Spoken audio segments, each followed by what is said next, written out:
Homework में दिया था आपको यार, ये थोड़ी सी करेक्शन कर लें, ये थोड़ी सी करेक्शन कर लें। ये 1931 नहीं है, 193 है। वैसे बाय द वे थोड़ी सी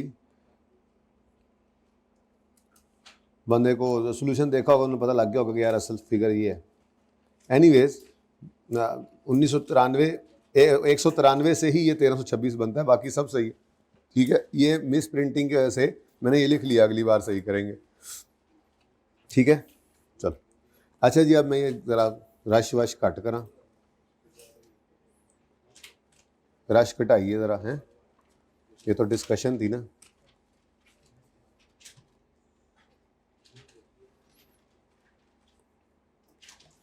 चलो कुछ लिखा भी रहे। अच्छा जी, पेज नंबर 722 है और फटाफट जो है पास पेपर 15 हम शुरू करते हैं। ठीक है जी, रिक्वायरमेंट पढ़ें। Prepare statement of cash flows for the year and 30 जून 2021। खामोश है तो कौन सा मेथड लगाना है? वैसे भी सेल्स वगैरह गिवन है उस्ताद जी। अच्छा, डायरेक्ट लग सकता था इस पर, लगाना चाहे कोई तो ठीक है, लेकिन चूंकि खामोश है, मैंने आपको कहा था जब तक डायरेक्ट मेथड मुंह से कह ना दे तब तक हमने डायरेक्ट मेथड नहीं लगाना। खामोशी केस में भी कौन सा मेथड लगेगा? इनडायरेक्ट। अब कैश फ्लो स्टेटमेंट वापस आ गए हैं इनडायरेक्ट मेथड पे। ठीक है, थोड़ी सी इसकी और प्रैक्टिस हो जाए, एक सवाल भी रहता था। ठीक है, अब वही काम, Pvt adjustment for non cash. यार इसको क्या क्या करना बेटा, इसको ना 23 पे कर दें जी। Adjustment for non cash, adjustment for working capital items, और उसके बाद less interest paid, tax paid, वही पुरानी कहानी। आगे इन्वेस्टिंग एक्टिविटी, फाइनेंसिंग एक्टिविटी। कुछ लेजर्स मैंने ओपन कर लिए, बारिश की वजह से बच्चे ज़रा लेट हैं, पता नहीं लेट है कि लेट ही हैं। अच्छा, अब बैलेंस शीट के आइटम्स को शुरू करते हैं जी करना। सबसे पहले ऑपरेटिंग फिक्स्ड एसेट आ रहे हैं और अक्यूमुलेटेड डेप्शन आ रही है, अलग अलग आ रहे हैं तो अलग अलग बना लेते हैं जी। फिक्स्ड एसेट लिख देता हूँ सिर्फ, कॉस्ट पे हैं आज, और अक्यूमुलेटेड डेप्रिसिएशन इनकी अलग है। भाई मार्कर उन्हें कहो कि ज़रा सही करके ला दें। अब आ गए असगर जी, ओपनिंग बताइएगा। 848, क्लोजिंग 820। टेस्ट में भी आज कैश फ्लो का सवाल है, जाहिर है कैश फ्लो का ही होना था। देखते हैं अब अहमद क्या करता है। भाई अहमद, कोई एडजस्टमेंट फंस भी जाए तो रुकना नहीं है, जो समझ में आया कर देना है। देखना नंबरों की भरमार होती है जी। Dot down 262, closing 300। नेक्स्ट क्या है जी? Capital work in progress. Opening है, क्लोजिंग, ओपनिंग 0 है, क्लोजिंग है, तो capital work in progress opening nil, closing 84। Next is trade receivables. कहीं सवाल के, अच्छा सॉरी, इन्वेंट्रीज। इन्वेंट्रीज एक नज़र मार लें, एडजस्टमेंट्स पे कोई बीमारी ना हो। अच्छा वैसे नहीं मारते और बीमारी निकल आती है बाद में, तो उसका हल है ना, एक छोटी सी लाइन है, गंद नहीं मारना। ये करने लग जाते हैं। एक ये मसला, दूसरा ये 31 को ही यहीं से 30 करेंगे, यहीं से ये करेंगे, मतलब 81 करेंगे। ओवर राइटिंग के नंबर कटते हैं, ठीक है, ओवर राइटिंग नहीं करनी। ओके बच्चों, सही है। हाँ, जो गलती होगी ऐसे साफ सुथरी एक लाइन लगाओ, नजर आना चाहिए नीचे की गलती क्या थी, फिर सही करें, कोई मार्क्स नहीं कटेंगे। अच्छा चलें, बहरहाल हम तो पढ़ लें एक बार। एसएल ने डिक्लेयर किया है डिविडेंड, 20 मिलियन शेयर्स इशू हुए हैं। इंश्योरेंस क्लेम रिलेट करता है प्लांट से जो पिछले साल डिस्ट्रॉय हुआ था। सवाल मैंने क्योंकि डिस्कस किया हुआ थोड़ा सा ना, ठीक है। During the year SL dispose, इस साल भी कोई डिस्पोजल हुआ है। करंट पोर्शन में कोई गड़बड़ पड़ी है, current portion long term loan का जो उसमें कोई गड़बड़ पड़ी है, ठीक है। तो कौन सी एडजस्टमेंट है? 5। चलो ये पढ़ लेंगे इस वक्त जब यहाँ पहुँचेंगे तो। चलें, ट्रेड पेबल्स में पड़ा हुआ है 14 मिलियन CWIP का। ट्रेड पेबल्स एडजस्टमेंट नंबर 6 भी आ गई। उसके बाद अगर इधर देखें तो ये तो पिछले साल का रिसीवेबल था, रिसीव होना है इस साल में कोई, बस इतना सवाल है यार। इसमें मसला क्या था? मसला सिर्फ शायद ये था। चलें, बहरहाल एक मसला ये भी था। चलें देखते हैं, इसका शॉर्टकट बताता हूँ आपको। एनीवेज शुरू करें जी, अब स्पीडो स्पीड चले। हाँ जी, इन्वेंट्रीज जी, इन्वेंट्रीज में कोई एडजस्टमेंट है बच्चों? इन्वेंट्रीज में कोई एडजस्टमेंट नहीं है, तो सीधा बारों बार ले आए इसको। 245 है और 275 है। तो एडजस्टमेंट और changes in working capital items में पहले मुफ्त के नंबर आपने लिए इन्वेंट्रीज से, जी इन्वेंट्रीज में बताइएगा ओपनिंग 245, क्लोजिंग 274, 274। अब इधर देखो, यहीं से देखा करो, ओपनिंग से क्लोजिंग की तरफ जाते हुए क्या है, इंक्रीज। अब ये इन्वेंट्री क्या है, एसिड। एसिड में इंक्रीज हो तो डेबिट, तो फिर दूसरा इंपैक्ट कैश को क्रेडिट। 29, ठीक है जी, क्विकली करना है, क्विकली। अब ये मेथड चूंकि मैं बार बार कह रहा हूँ 5 सवाल काफ़ी हैं इंशाल्लाह जो उसके किए हैं, बाकी एक आधा और मैं टेस्ट में या आगे चल के कुछ सवाल दूंगा भी तो दोनों तरह से करवा लूंगा। आगे टर्म टेस्ट वाला सवाल मैं ऐसे ही रखूंगा, ठीक है ना, दोनों तरह से करवा लूंगा आपसे, बाद में एक तरह से दे के एक तरह से करवा, किसी भी तरह से टेस्ट हो सकता है, दूसरी तरह का होमवर्क, लेकिन स्पीड से करना है आप इस काम को, इसमें टाइम बचाना है। ये नंबर देने वाला सवाल है, जो नंबर देने वाला सवाल है उसको चिम्मड़ नहीं जाते, उसको जल्दी से निकालते हैं ताकि उसमें आसानी से एक सवाल होने लग गया ना। तो अब 18 नंबर का सवाल है, अब उसके लिए बनता कितना टाइम है, अगर लेट से 17-18 नंबर का सवाल आता है, 18 नंबर का सवाल इंटू 1.32 मिनट बनते हैं। अब कोशिश करके ये 25 में करो और अच्छे तरीके से करो ताकि 5-7 मिनट किसी और मुश्किल सवाल में लग जाए, ठीक है ना। तो स्पीड अपनी बढ़ानी है, जो चीज़ समझ आ रही हो, अच्छी लग रही हो, उसको ये नहीं बना बना के लिखने लग जाओ, उसको चमड़े हुए हैं बस ये आता है हमें, बाकी पेपर भी है, ठीक है। हाँ तो स्पीड बढ़ानी है। ले जी नेक्स्ट है ट्रेड रिसीवेबल्स। कोई एडजस्टमेंट मैंने नहीं देखी इनकी, तो इनको भी ले आओ इधर बारो बार। ट्रेड रिसीवेबल्स 204 से 177 फिर कहो ना जी।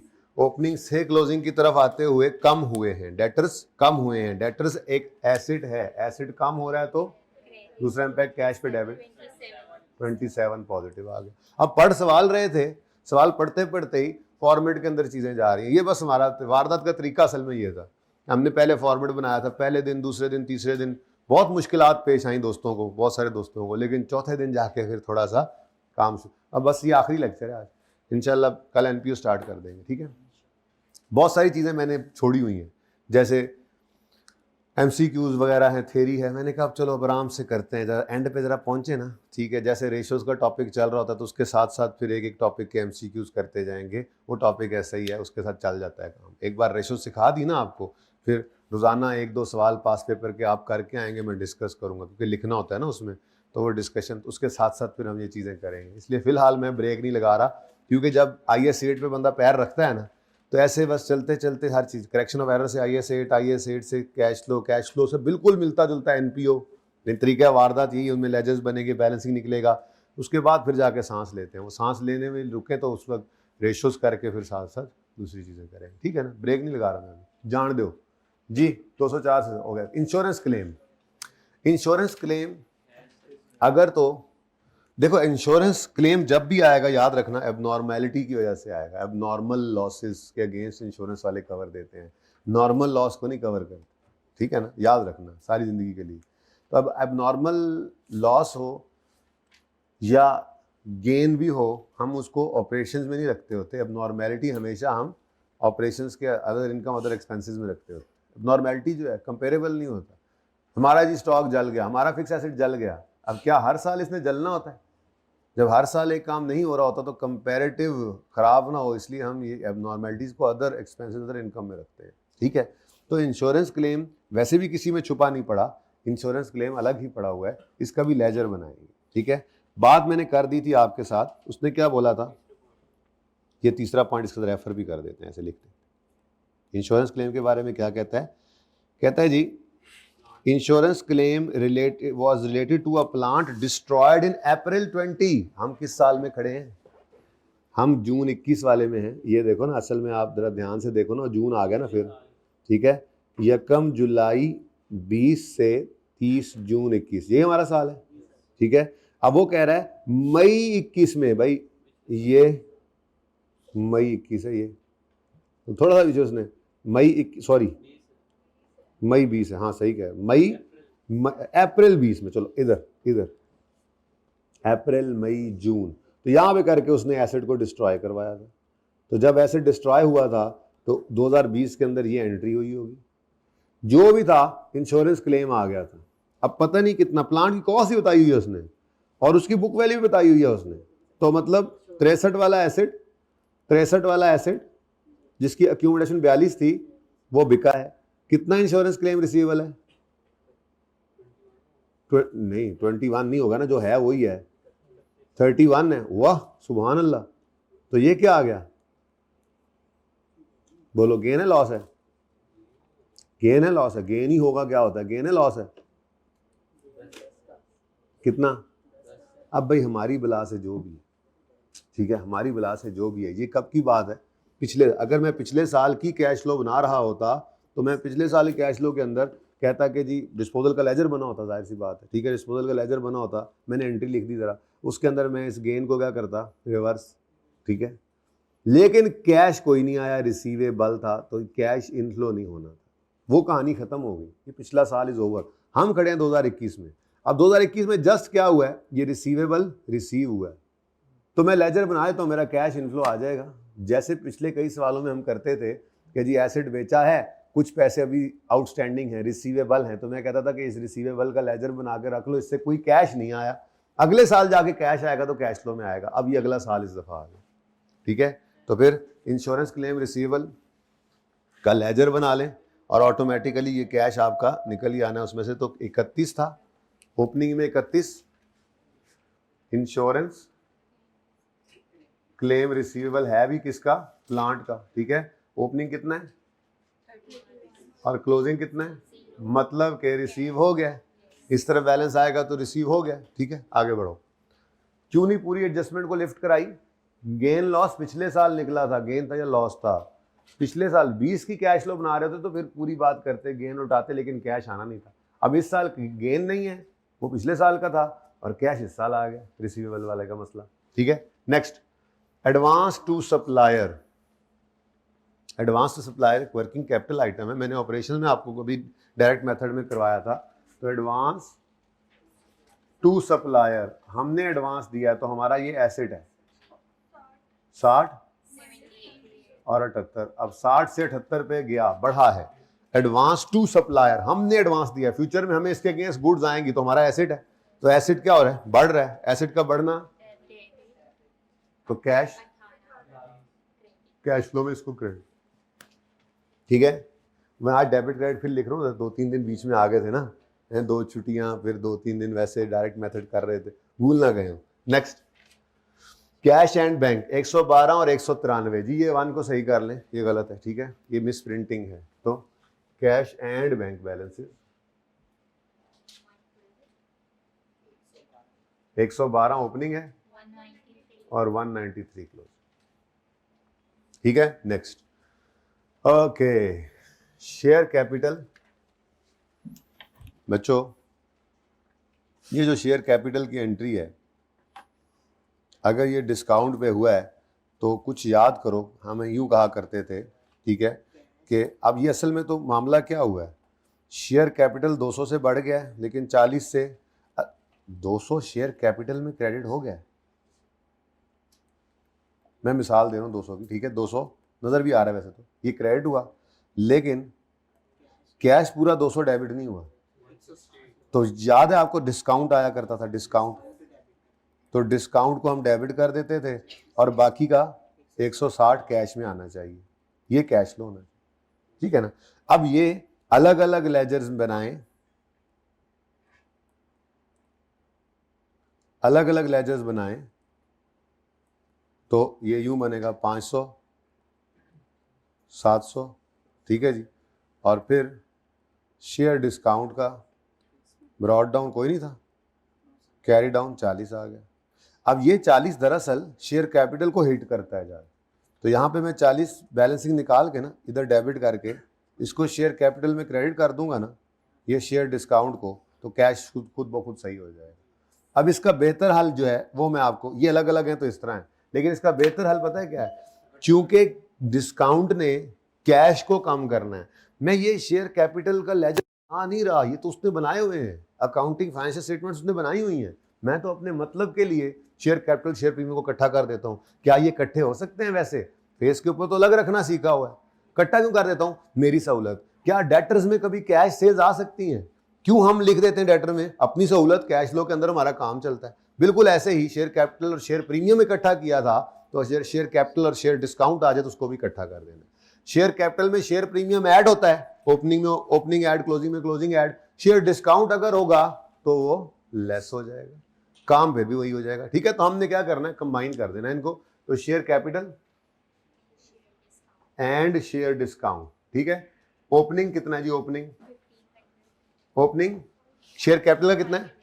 500। अरे देखो डिस्काउंट कितना है, तो बस 0 माइनस कर दिया, 500 आ गया। क्लोजिंग है, क्लोजिंग 700 था क्लोजिंग शेयर कैपिटल का, और डिस्काउंट 40 था ना, ये कितना आ गया? 660। तो ये अब ऑटोमेटिकली ये काम हो जाएगा। दो अलग लेजर बनाने आपकी मर्जी है, जैसे शेयर कैपिटल शेयर प्रीमियम अलग बनाना सिखाया था, लेकिन फिर कहा था कंबाइन कर दो, हमारा काम हो जाता है। बिल्कुल ऐसे ही शेयर डिस्काउंट। फर्क सिर्फ ये है, premium up and above, over and above face value होता था, तो वो भी पैसे आने की बात हो रही होती तो ओपनिंग में ओपनिंग प्रीमियम ऐड, क्लोजिंग में क्लोजिंग प्रीमियम ऐड कर देते थे। लेकिन डिस्काउंट होगा तो ये कम करता है ना उसको। मैंने एंट्री से भी सिखाया, ये देखो ये कि शेयर कैपिटल क्रेडिट हुआ 200 से, लेकिन कैश तो सिर्फ 160 आया, बाकी 40 तो डिस्काउंट दे दिया था। तो आप इसको कैसे टैकल करें, उसका तरीका कोई नई चीज नहीं है।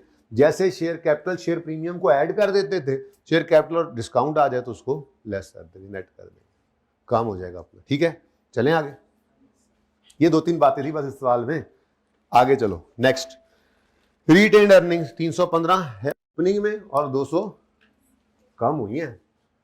चलो, या तो डिविडेंड बांटा होगा या लॉसेस आए होंगे। ब्रॉड डाउन कितना है? 315। Carry down 220। चलो नेक्स्ट क्या चीज नजर आ रही है? बड़ी देर होगी, रिवन सरप्लस नहीं आया है ना, टेस्ट में आ जाएगा फिर। जी लॉन्ग टर्म लोन और इसका करंट पोर्शन भी है, लेकिन इसके साथ ना, क्योंकि लॉन्ग टर्म लोन और करंट मैच्योरिटी को हम क्या करते होते हैं इकट्ठा। अब यहां पर वो कह रहा है 0.5 में कहता है current portion of long term loan में इंटरेस्ट पेएबल भी पड़ा हुआ है। भाई ये तो कोई बात ना, इंटरेस्ट पेएबल को तो अलग लेजर बनता है, तो ये उसने कहां पे फेंक दिया है? तो यहीं पे कर देता हूं मैं, यहां पे मैं लिखता हूं एज पर, ये क्या चीज है जी? करंट पोर्शन, करंट मैच्योरिटी या करंट पोर्शन की मैं बात कर रहा हूँ। Current portion long term loan का और क्या, लीज तो आपने पढ़ी नहीं हुई है, नहीं आपके सिलेबस में, आपको ये किस चीज़ का करंट पोर्शन है, बस ठीक है गुजारा करो है। करंट पोर्शन क्लोजिंग और ओपनिंग। अब एज पर क्वेश्चन ओपनिंग क्लोजिंग 43। इसमें क्या पड़ा हुआ है? Interest payable. भाई ये इंटरेस्ट पेएबल इधर नहीं होना चाहिए, एक्रूड इंटरेस्ट पेएबल इसमें नहीं होना चाहिए, बल्कि इसका तो अलग से लेजर होना चाहिए। मैं निकालने तो क्या था, लॉन्ग टर्म लोन का लेजर बनाने तो इसका क्या था, लेकिन साथ ही मुझे क्या मिल गया? इंटरेस्ट एक्सपेंस में पेएबल की फिगर भी मिल गई। ठीक है, सवाल ने मुझे बताया क्या कह रहा है क्या कह रहा है?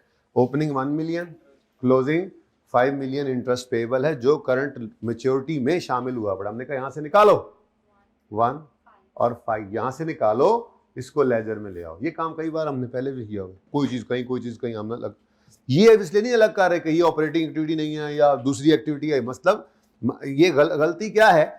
इंटरेस्ट पेएबल अलग से नजर आना चाहिए, लोन की करंट मैच्योरिटी तो प्रिंसिपल अमाउंट का वो हिस्सा है जो अगले 1 साल में पे होने, तो हमने इसको क्या किया? अलग कर लिया। ठीक है, इसका लेजर बन गया, बकाया अब करंट मैच्योरिटी है कितनी? 39 और 38। ठीक है जी, आइए 39 और 38 ले जाओ इधर। ब्रॉड डाउन लोन है 210 जमा 39, कितना बन गया? 240। अब यहाँ पे थोड़ा सा वर्किंग नंबर 10 का रेफरेंस भी देना है, काम क्यों नहीं करते यार, ऐसे करते जी। कितना था? 210 प्लस 39, ये 39 के साथ छोटा सा लिख लिया वर्किंग 10 हमने। ठीक है जी, 249 तो बार बड़ी ब्रैकेट होंगी है, अंदर निकी होंगी है, ये कुछ नहीं होता। मैं कौन सा कोल जबरा कर रहा हूँ, हद होगी। वैसे आप लोगों के दिनों में आता होगा, इससे क्या करूँ मैं, आपका क्या करूँ जी। अच्छा, उसके बाद क्लोजिंग में भी ऐसे ही 175 प्लस 38, ये 38 वर्किंग 10 में आपने खुद निकाला है 213। ठीक है जी, डन हो गया। ये एडजस्टमेंट थी, बस रुकना नहीं है, करते जाना जो समझ में आए, और अक्सर सही करेंगे आप। ठीक है, कभी कभार नहीं भी होगा, कोई बात नहीं, तो 1-2 नंबर की खैर। हर सवाल में आप 10-15 नंबर 10-15% नंबर जो है हर सवाल के आप छोड़ते आओ, कोई मसला नहीं। एंड पे भी जाकर आपके टोटल 10-15% नंबर ही छूटे हुए होंगे, पर्चे में 80-85 नंबर आ जाएंगे, क्या मसला है? हैं, नफ़े का सौदा है जी। वो इतनी आसानी से नहीं आता, उसके लिए तो 100 के नेड़े नेड़े जाना पैंदा जी। अच्छा जी, अब चलें वापस आए। हाँ, पेपर पास करें। वो जिन्होंने लिया होता है उनको भी नहीं पता लगता कैसे आया है, वो पेपर पास करना है आपने, ठीक है। हाँ, वो पास करते हैं कि मेहनत में ही बस कुछ ऐसा हो जाता है उनसे जी। अच्छा जी, trade payables long term loan के बाद क्या 26 ट्रेड पेबल्स नंबर 6 एडजस्टमेंट इसको जो है वो खराब कर रही है, ठीक है। नंबर 6 एडजस्टमेंट क्या है, क्या है देखो जरा। तो यहाँ पे मैं नंबर 14 करूंगा फिर अब ट्रेड पेबल्स, लेकिन क्लोजिंग और ओपनिंग ऊपर ऐसे लिखा हुआ तो था, लेकिन चलो। अच्छा जी, एज पर क्वेश्चन 130 ओपनिंग 180 क्लोजिंग।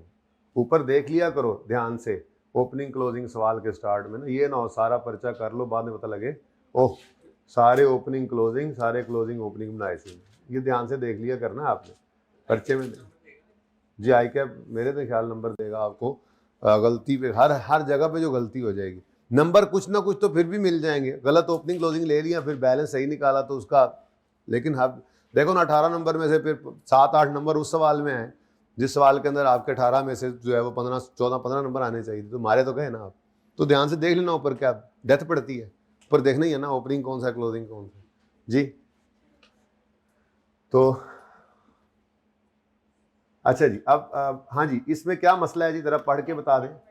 वो कह रहा है इसमें कोई पेएबल पड़ा है। कौन सा पेएबल पड़ा है, क्या पेएबल है? इंटरेस्ट पेएबल तो हो गया। वो कहता है नहीं,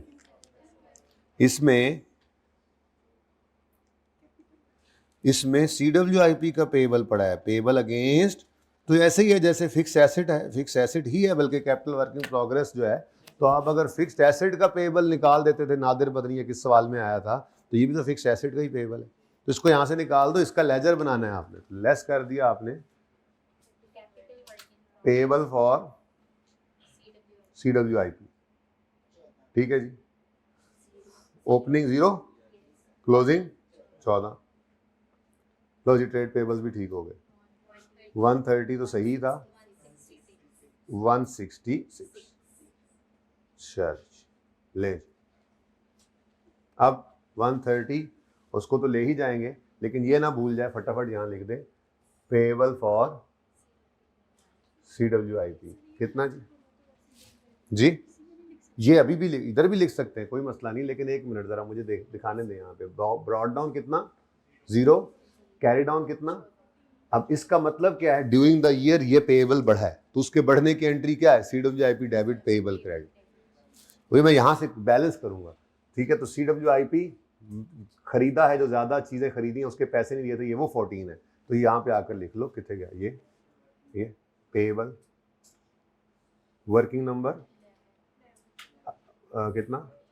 अब ये आप डायरेक्ट भी लिख सकते थे, बिल्कुल सही फरमा रहे हैं आप, क्योंकि पेएबल या रिसीवेबल जो है इसका लेजर तो मैं फारिग बनाता आया हूं हमेशा, लेकिन फिर ये मसला है जो रिसीवेबल था उसको रिसीवेबल्स में से निकालना याद करना, वो ना भूलना।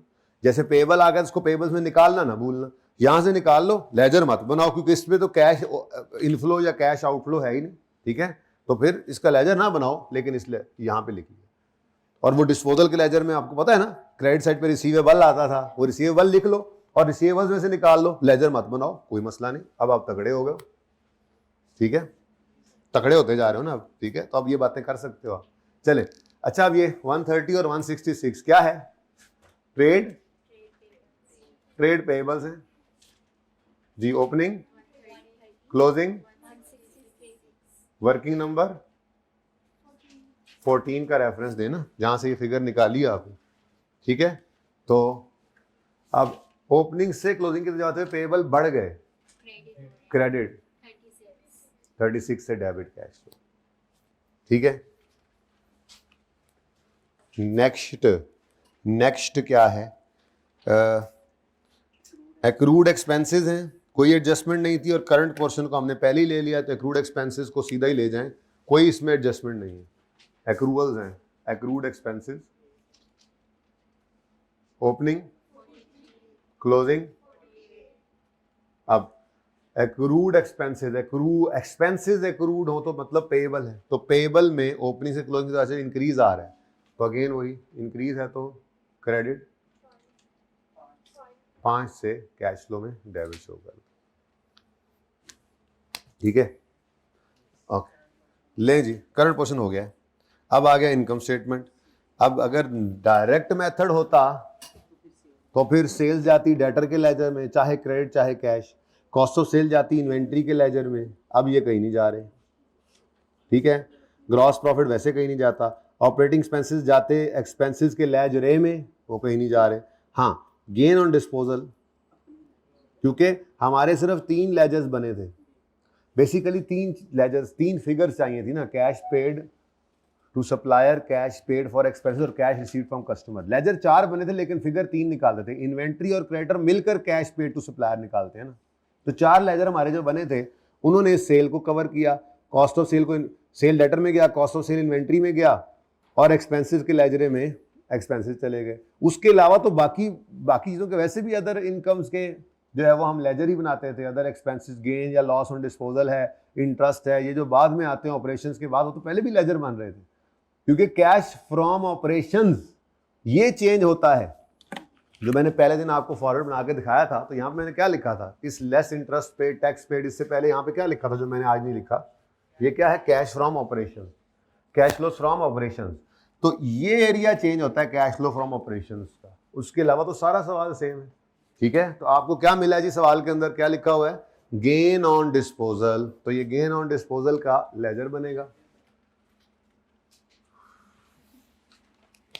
डिस्पोजल पे गेन है, गेन ऑन डिस्पोजल का लेजर बना दूंगा, डिस्पोजल का लेजर बनेगा, और इसमें क्या आ गया जी हमारे पास, गेन, तो डिस्पोजल का लेजर डेबिट, पीएनएल क्रेडिट, तो गेन अगर है तो वो इस तरफ आएगा, कितना 70। अब डायरेक्ट मेथड है, इस गेन को भी उल्टाना है और कैश भी निकालना है, लेकिन आगे देखते हैं, अभी एडजस्टमेंट आएगी तो। उसके बाद लॉस बिफोर इंटरेस्ट, चलो जी ये नवी कहानी पे आएगी, चलो खैर अब जो है वो लिख लेते हैं, लॉस बिफोर इंटरेस्ट। तो वर्किंग नंबर, पता नहीं अब ये लेजर खाली ना रह जाए, इसलिए फिलहाल मिटा देते हैं। तो यहाँ पे मैंने लिखा जी लॉस बिफोर इंटरेस्ट, सवाल में गिवन है कितना, अच्छा लॉस है, मुझे बिफोर इंटरेस्ट नहीं चाहिए, बिफोर टैक्स चाहिए, चाहे लॉस भी है बिफोर टैक्स चाहिए, ठीक है ना।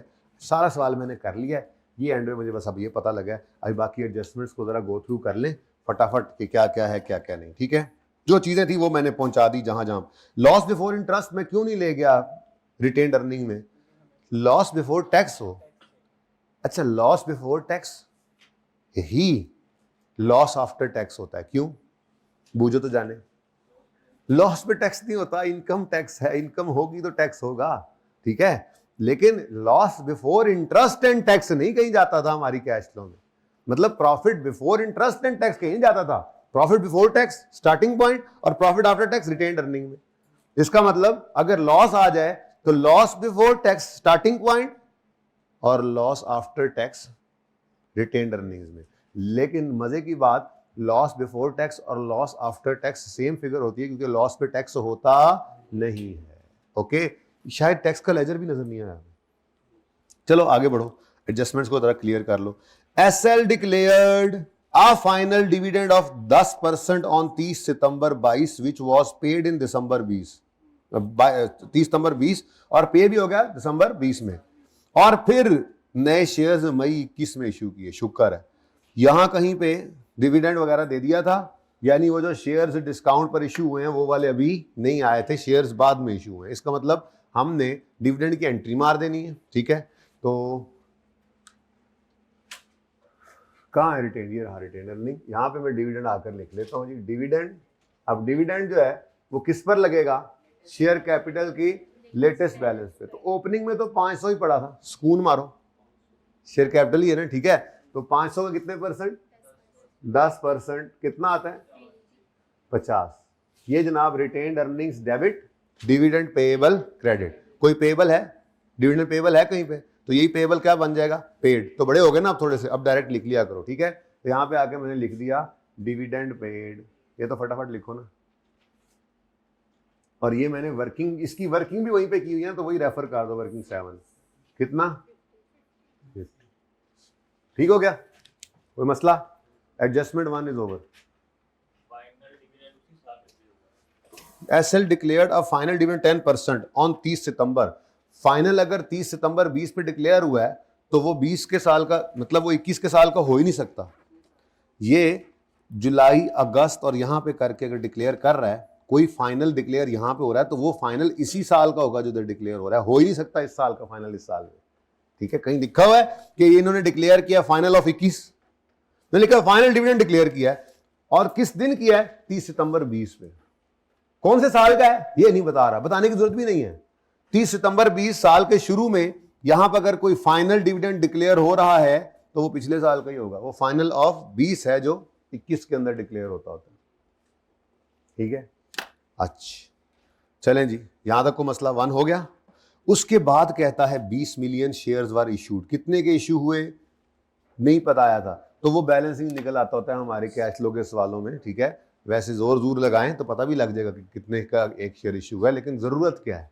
जरूरत ही नहीं है, ठीक है। पार वैल्यू से तो नीचे का इशू है, डिस्काउंट आ रहा है पार वैल्यू से। मैं मतलब कितने, ये जो एंट्री की यहीं से निकल आएगा। मैं कह रहा हूं जरूरत नहीं होती। कहाँ कहीं एंट्री? वो ये देखो, ठीक है। अब शेयर कैपिटल को डिवाइड करो, कितना फेस वैल्यू क्या है? 10 है ना। ये कितना आता है? 110। कितना आता है? ये 20 मिलियन शेयर उसने कहा इशू किए, ठीक है। अब इस 20 मिलियन शेयर्स में से डिस्काउंट मिल गया ना, तो 20 मिलियन तो 1, कितने मिलियन शेयर्स हैं? 20 मिलियन। इनको डिवाइड करो जरा, कितना आता है? 8 रुपए। इसको 20 से डिवाइड करो तो पता भी लग रहा है कितने का शेयर इशू हुआ। 8 रुपए का एक शेयर इशू है। 8 रुपए का एक शेयर इशू हुआ है। फेस वैल्यू का 10 रुपए है एक शेयर, याद है एक शेयर। तो कैश 8 रुपए से डेबिट, शेयर डिस्काउंट 2 रुपए से डेबिट और शेयर कैपिटल 10 से क्रेडिट। कि क्या जरूरत है मुझे ये सारे काम करने की? कोई जरूरत नहीं है। जब बैलेंसिंग निकल आता है, करना चाहो तो कर सकते हो, जरा डीप डाउन जाके सोचो, पर लोड कोई नहीं, ये बैलेंसिंग निकल आएगा इंशाल्लाह। इंश्योरेंस वाला पॉइंट हो गया जी, बोलो। ये during the year asset dispose and equipment, तभी तो वो गेन ऑन डिस्पोजल आ रहा था। Asset dispose and equipment having cost and net book value of. अच्छा यार, हमने पहले एक सवाल भी किया, बराबर भी किया, आज लेट भी हो गए, बारिश और वो टीए ना होने के असर, फिर भी यार इतनी जल्दी सवाल हो जाता है। अब आपकी प्रैक्टिस हो गई, थोड़े से कंफर्ट, यानी आप यूं लगता है 70% सवाल सही हो जाएगा कम से कम। किसको ये लगता है मेरा 70 भी सही नहीं होगा? अभी भी हाथ खड़ा करें हाइब्रिड में। अच्छा, हाइब्रिड में हाथ खड़ा करके बाद में ख्याल आया सवाल की कर रहे हैं, देखते लविए 2 बच्चे ने हाथ खड़ा कर, खुदा का वास्ता ये मेरा उसी तरह काट लिया है, ताड़ा भी नाल निकले जी। किसको अभी भी लगता है कि 70% भी नहीं होगा? है कोई बच्चा? नहीं, ऐसे सचिन जी बता दो, कोई बात नहीं, इतना तो हो जाना चाहिए। मैंने आपको कहा था स्टार्ट में कि ये टॉपिक आपका फेवरेट टॉपिक होगा। आप पूरी FAR 1 उठा के देख लें, आपको सबसे आसान ये महसूस हो रहा होगा। वैसे तो जो टॉपिक खत्म होता है आसान ही लगता है आपको, करेक्शन ऑफ एरर के अलावा। लेकिन उसमें भी जब वक्त गुजर गया, थोड़े से सवाल चलते रहे, कुछ अरसा गुजरा, तो किसी हद तक वो भी लगता था कि 60-70% हो जाएगा, ठीक है। एनीवेज, मुश्किल कुछ है ही नहीं अब इंशाल्लाह। ले जी, कॉस्ट है 75 और बुक वैल्यू है 35। मुझे चाहिए 75, कॉस्ट भी चाहिए क्योंकि अलग अलग है। तो डिस्पोजल में आपने फेंका कितना जी? 75। यहां से कॉस्ट निकल कर आ गई यहां पे, तो फिक्स एसेट के अकाउंट में कॉस्ट आ गई कितनी? अच्छा, अब अक्यूमुलेटेड डेप्शन अकाउंट में से उसकी अक्यूमुलेटेड डेप्रिसिएशन निकलती है। सवाल ने बुक वैल्यू दी हुई है तो कोई मसला नहीं, 75 कॉस्ट है, बुक वैल्यू तो इनको नेट कर लो तो 40 की अक्यूमुलेटेड डेप्रिसिएशन, तो ये 40 की अक्यूमुलेशन यहां पर आ गई। एंड में बैलेंस कर देंगे, कोई नहीं मसला, कैश ही निकलना है बस अब तो। लेकिन 1 बाय 1 करेंगे ना, ताकि कैश भी आए और गेन लॉस भी सही कर दें, हैं?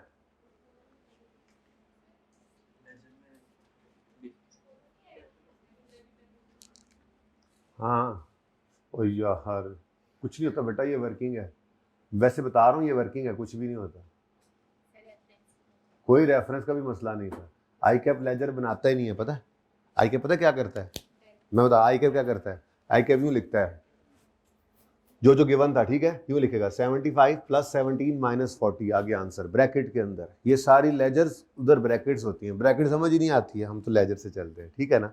हाँ, आई कैप तो लेजर बनाता ही नहीं है, इसलिए तो मैं कहता हूँ जहाँ पे ना बनाना, जब जो बच्चा कहता है ये वाला लेजर ना बनाए, मुझे अगर लगता है कि वो इस बगैर काम है तो ना बनाओ, कोई ज़रूरत नहीं है, ठीक है। आई कैप तो चलता ही ब्रैकेट के अंदर वर्किंग करके है, ठीक है। तो ये आपकी वर्किंग है, वैसे मेरी गलती थी, मैंने सही कर दिया, लेकिन मैं वैसे बता रहा हूँ ये एक वर्किंग है जिसका रेफरेंस से आपको बस आपने यही दिखाना है, this plus this minus this balancing depreciation आ रही होगी जो उसको चाहिए होगी सवाल में, वो इस तरह लिखता है, ठीक है।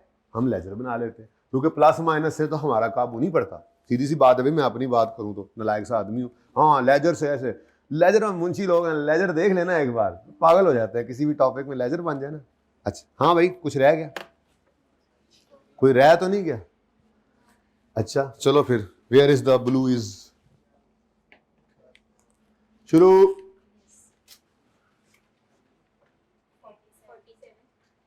सिर्फ 47 फिक्स्ड एसेट, अच्छा CWIP को जरा देख लो, फिक्स्ड एसेट का 47 फटाफट निकाल दिया है पूरे सवाल में उसने कहीं पे, वैसे बता रहा हूँ मुझे पता है कि आपको भी नजर आ गया है कि ये तो वही नजर नहीं आ गया, आज खामोशी कर गया ना, तो आपका भी फिगर गलत है। क्यों गलत है, क्यों गलत है, आगे चलो 1 मिनट के लिए जरा, गलत क्यों कहा मैंने, आगे चलो। एक्यूमुलेटेड एडिशन बैलेंस करो, फिर एक असूल बनाते हैं, कितना जी 78 डेप्रिसिएशन एक्सपेंस है, इसको यहाँ पे आकर ऐड कर दें। आज ये डेप्रिसिएशन एक्सपेंस आपको नहीं दिया गया, अक्सर दे दिया करता था, आज आपने खुद निकाला 78, ठीक है।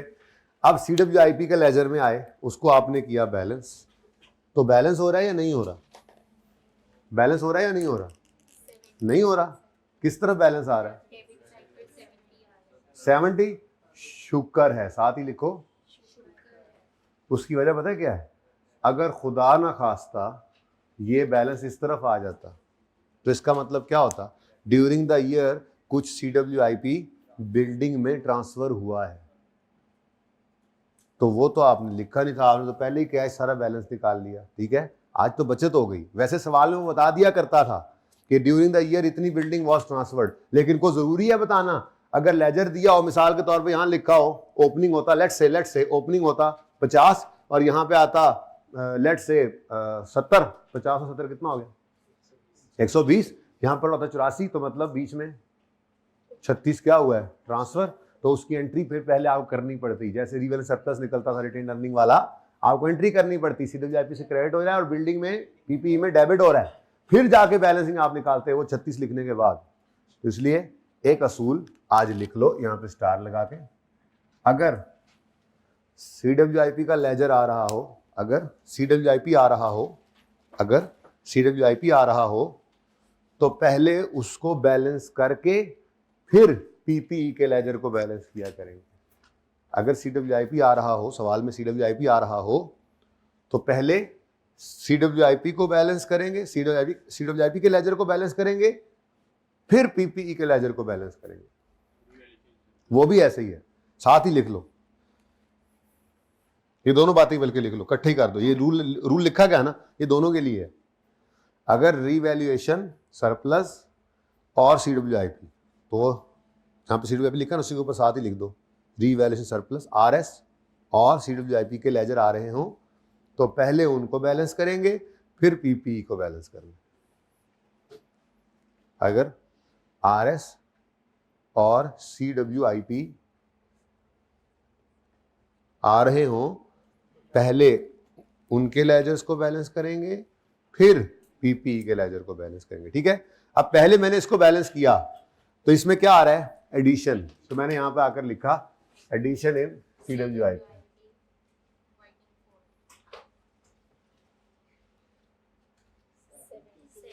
$70 का आउटफ्लो, ठीक है जी।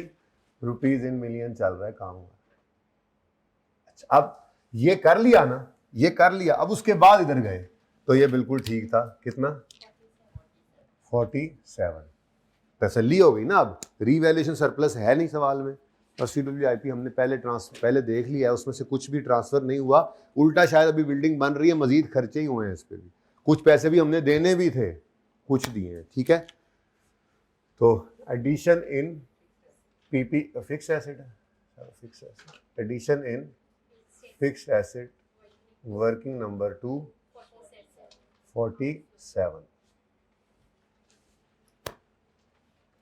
ठीक है, जल्दी करो जरा बैलेंस, जल्दी करो कैलकुलेशंस। हाँ शाबाश, एक दो बच्चे और भी कर लें, बाद में जरा तेजी से लिख।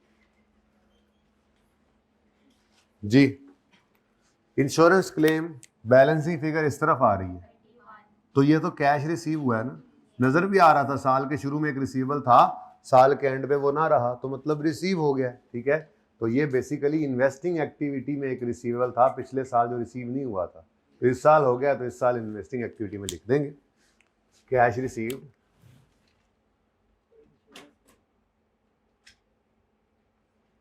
रिसीव्ड फ्रॉम इंश्योरेंस क्लेम 30 का इनफ्लो, 31, ओके 31 का inflow. Share capital and discount, ये मुश्किल सवाल था मेरे लो, तो ये मुश्किल ही सी। जी, इधर ही आ रहा है 160, देखो 160 वही निकला है, 160 जो मैंने एंट्री से निकलवाया था। तो काम चला लिया हमने सादा सा असूल बनाकर। ये भी मुझे पता है आप लोगों ने लिख लिया उन्हें कि कैश फ्लो का सवाल हो तो शेयर कैपिटल और शेयर प्रीमियम ऐड कर देने हैं, और शेयर कैपिटल और शेयर डिस्काउंट को नेट कर देना है, और एक ही लेजर बनाना है। मुझे पता है आपने लिख लिया होगा, वरना घर जाके लिख लेंगे। बड़े तेज हैं आप लोग, बड़े तेज हो गए। तो 160 क्या है जी? न्यू शेयर्स इश्यूड, जो भी लिख दें। 160 का इनफ्लो दिखाना है, अंग्रेजी जो मर्जी लिख दो। ठीक है, ऐसे नहीं करना पर्चे में 160 जैसे मैंने ये किया था, हाँ, वरना नंबर कटेंगे, ओवर राइटिंग नहीं करनी। ठीक है, नेक्स्ट, रिटेन्ड अर्निंग्स में आए, बैलेंस किस तरफ आ रहा है? स्टिल इस तरफ। ओ माय गॉड, यानी इस साल भी क्या है? Loss. Before tax after tax एक ही होता है, लिखना ही नहीं चाहिए। Loss before tax after tax, loss loss ही है। ठीक है, बहरहाल इधर देखो, अब इसमें से लेस होता है इंटरेस्ट एक्सपेंस, और हम पहुंचा करते हैं लॉस, चलो ठीक है, बिफोर टैक्स पे। उसमें से लेस होता है टैक्स, जो कि लॉस पे होता नहीं है, टैक्स एक्सपेंस तो कोई नहीं होगा लॉस पे, तो हम पहुंचते हैं लॉस आफ्टर टैक्स। मैंने लिख दिया आपके लिए फिर भी। अब ये वर्किंग नंबर 7 में आपको जो फिगर मिली है वो दरअसल ये है -45 को मसला यही है। नहीं समझ आई? इधर क्या आया करता है? Profit after tax. यहां क्या आता है? Profit after tax. अगर प्रॉफिट आफ्टर टैक्स नहीं आया, बैलेंसिंग इस तरफ आ गया, तो ये क्या है? लॉस आफ्टर टैक्स को मसला। तो ये यहीं से नहीं निकला। अच्छा, अगली बात, अगर अब प्रॉफिट नहीं है, लॉस है, तो कितना टैक्स पे किया होगा आपने दौरान साल? कितना टैक्स पे किया होगा? बोलो। 0। यानी टैक्स पे होता है इनकम पे टैक्स है, ये इनकम टैक्स है, तो इनकम तो हुई नहीं, इसलिए हमें कोई टैक्स पे नहीं करना पड़ा। तो टैक्स अगर 0 है, जो कि माइनस होना था, तो फिर profit before interest and tax कितना बना? यही 45। प्रॉफिट बिफोर टैक्स भी इतना ही था, मतलब लॉस बिफोर टैक्स भी इतना ही था। ठीक है, अब ये है हमारी कैश फ्लो का स्टार्टिंग पॉइंट। ठीक है, ये नहीं है, तो ये 45 ले आता हूं मैं यहां पर। एंड में मैंने कहा था लिखेंगे, इसलिए फिलहाल इसको नहीं लिखता। बदतमीज को याद रखना, असल में ना ऊपर अगर लॉस आ गया ना, तो आप वो इंटरेस्ट को ऐड बैक करो, गेन को उल्टाओ, लॉस को, वो आप उसमें गड़बड़ करेंगे। मैंने कहा था इस सवाल में कि लॉस को एंड में लिखना। बहरहाल ये क्या है? ये हमारी कैश फ्लो का स्टार्टिंग पॉइंट। ठीक है, तो इसको भूलना नहीं है बस। Okay, done. अच्छा अब वापस ही जा रहे हैं, अगर 21 सवाल में बताया उसने ये है loss before interest and tax, और उसके बाद इंटरेस्ट एक्सपेंस मजीद क्या हुआ करता है आपको पता है, इसमें लेस होता है ना, और बोलो एक्सपेंस है ना, तो उसने क्या किया ऐसा कि लॉस मजीद बढ़ गया हुआ है, वो एक्सपेंस आया होगा, ठीक है ना। तो बेसिकली उलट जाते हुए मैंने कहा था जो चीजें माइनस हो रही है तो उसे प्लस करते हैं, पर नीचे वाली फिगर माइनस है ना, तो -45 प्लस बैलेंस कितना है, ओ कितना, ये हमें नहीं पता था, क्योंकि देखो एक मसला था, इस लेजर के अंदर ना तो एक्सपेंस की फिगर हमारे पास थी ना ही कैश था, 2 क्वेश्चन मार्क्स थे। ये छोटा सा पॉइंट, हर सवाल में छोटा सा एक पॉइंट ऐसा आता है, लेकिन उससे परेशान नहीं होना, समझ लगी तो ठीक है, ना लगी तो जो आपको समझ लगी वो कर देना, एक आधा नंबर हो जाएगा खत्म, बस कोई मसला नहीं, उससे बस बैलेंस नहीं होगी कैश फ्लो, कोई बात नहीं। जरा टोटल 1-2 दफा देखोगे नहीं है तो फिर चलो आगे, अल्हम्दुलिल्लाह पढ़ के, शुक्र है बैलेंस नहीं हुई। बैलेंस शीट में कैश फ्लो में हमारे साजा कराम कहा करते थे, अगर बैलेंस शीट टैली हो जाए पेपर में तो करना ओ, और अगर ना हो तो कहना यस, दोनों सूत्रों में चलना आ गई है। कैश फ्लो भी ऐसे ही, बैलेंस हो जाए ओ नो ये कैसे बैलेंस होगी, चलो आगे, नहीं हुई देखना, देख लो कोई कैलकुलेशन एरर तो नहीं हुई, ऐसे 1 आध मिनट के अंदर नहीं समझ आई, यस शुक्र है बैलेंस नहीं हुई, चलो आगे, ठीक है ना। उसको नहीं लेके बैठ जाना, अगर पूरी कैश फ्लो दोबारा देख लोगे शायद गलती भी पकड़ी जाए, शायद वो सही भी हो जाए, और शायद जो 1 नंबर मिस होना था या 1.5 नंबर वो मिल भी जाए, लेकिन जितनी देर में वो ढूंढोगे ना अगले 10 नंबर गए, ठीक है।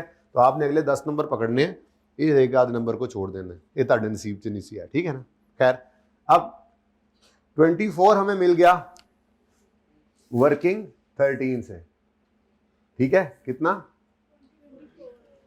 और ये 45 ये वहां यहाँ वर्किंग 7 से रेफर कर दो, या बेशक यहीं से कर लो, बल्कि तरतीब यही होनी चाहिए, यहीं पे करो वर्किंग 13, क्योंकि अगर यही प्रॉफिट होता तो ये पैट निकलता, टैक्स माइनस होकर पीबीटी आता, तो ये जाया करता है वहां पे, ठीक है, तो इसी वर्किंग को रेफर कर देंगे, ठीक है ना। और सही है, बात समझ आ रही है, हम यूं चलें उलट, ये 45 सवाल ने बताया, मैंने कहा कोई टैक्स नहीं होगा, तो इससे पहले भी फिर यही था, टैक्स है ही नहीं, लॉस जो है, फिर उसके बाद इंटरेस्ट माइनस होकर ये बढ़ा था, क्योंकि बिफोर इंटरेस्ट तो बता रहा है 21 का लॉस था, तो आफ्टर इंटरेस्ट वो बढ़ गया, क्यों बढ़ गया, बीच में से इंटरेस्ट एक्सपेंस भी माइनस हुए, तो ये एक गंदी बात थी इस सवाल की। वाहिद थोड़ी सी गंदी बात डिस्काउंट वाली भी थी। ठीक है, चलें। अच्छा जी, अब ये लेजर तो हो गया बैलेंस, आगे चलें अब अल्लाह का नाम लेके। लॉन्ग टर्म लोन में क्या आ रहा है, रीपेमेंट आ रही है, रीपे किया लोन 36, तो long term loan repaid, working 8, 36 paid, ठीक है। नेक्स्ट इंटरेस्ट एक्सपेंस, सुभान अल्लाह, हो गया अब काम, हो गया आपका काम, कितना 20। अब एक्सपेंस को नॉन कैश क्या है की वजह से वो लेस हुआ पड़ा, तो ऐड बैक करेंगे इंटरेस्ट एक्सपेंस। ये कहां से मिला आपको, वो एंड पे वर्किंग 13 है ना, वहां से मिला आपको आज जी, कितना 24, और तो और इंटरेस्ट पेड भी आज वर्किंग से ही मिला है। ये कौन सी वर्किंग से मिला है, वर्किंग 9 से, ये दोनों ही आज वर्किंग से मिले जी 20। मजा नहीं आ गया। नेक्स्ट, ये दोनों हो गए। पेबल फॉर CWIP कोई लेजर नहीं, डिस्पोजल का कैश आ गया। अब 52 कैश रिसीव्ड ऑन डिस्पोजल है, और 17 इसका गेन है, तो गेन को उल्टा दो, आते आते ऐड हो चुका था, माइनस करो, गेन ऑन डिस्पोजल गिवन था 17, और कैश रिसीव्ड फ्रॉम डिस्पोजल